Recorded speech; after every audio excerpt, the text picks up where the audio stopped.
We didn't have good games in Game 5 and Game 7 here. I look at it as it doesn't get talked about, I don't think, but Game 3 was a great opportunity too. We're in overtime to go up 3-0 in that lead, but certainly the way it ends in Game 7, in a critical area, a critical moment, we need to be better.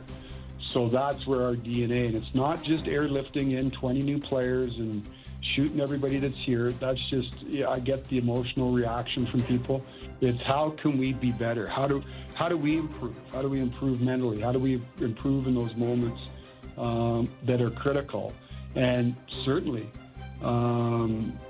personnel is one, preparation's another, mental toughness is another. So there's a lot that goes into it. And, I know the easy reaction is any player that's signed, it gets stuck to DNA. But just to give a little context of behind the headline of what I was talking about with that answer. That's great stuff. So we'll help you turn the page to the guys who are here. Like Michelli, excited to see what he can do. Tell us a little bit about your expectations for Nick Waugh, why he was someone you targeted. And then if you could just throw in a comment on Pezzetta, who I absolutely love watching play hockey, that would make me happy as well. Yeah, well, with Nick, I think Nick is, he may not be the big sexy name, but to me, Nick's a player that helps you win. And if you're trying to be a winning team, you need, we've heard Lou talk about it in years past. It's like building an orchestra. You need everybody in the right chair. And Nick was in a situation in Vegas where, he's playing behind Eichel,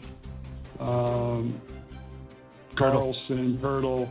I mean, those are three pretty good centermen. Yep. But he's a big right shot centerman, can kill penalties, can play in a matchup role, can play against other teams' best, and he's got a sneaky skill set. He's got good hands around the net. He gets to the net. As I said, he can kill penalties. He gives us something in the middle of the ice that we didn't have. He's a right shot. It's a right shot penalty killing option. So right shot face-off, strong side face-offs. It gives us another option there. And really, just to give you a little insight in your team building standpoint is, we all get infatuated with 1, 2, 3, 4 in terms of lines and first line centers and second line centers, and probably 20 plus teams in the league are looking for the prototypical second line center. But a lot of what the game is in matchups. And I've used the analogy with Winnipeg, and again, no team is perfect, but that's a pretty darn good team that won the President's Trophy. And again, when you look down the middle of the ice for them, you've got Scheifele as your number one. On paper, you've got Nemestikov as 2 and Lowry as 3. But again, it all comes down to deployment.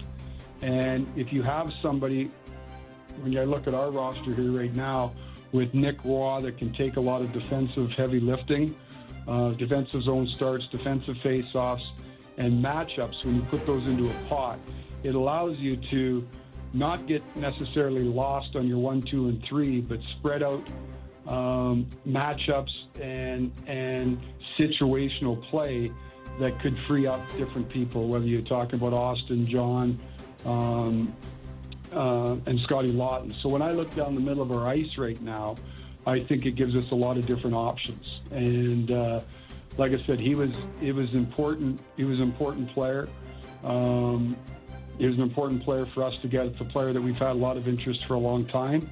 So we're excited to get him.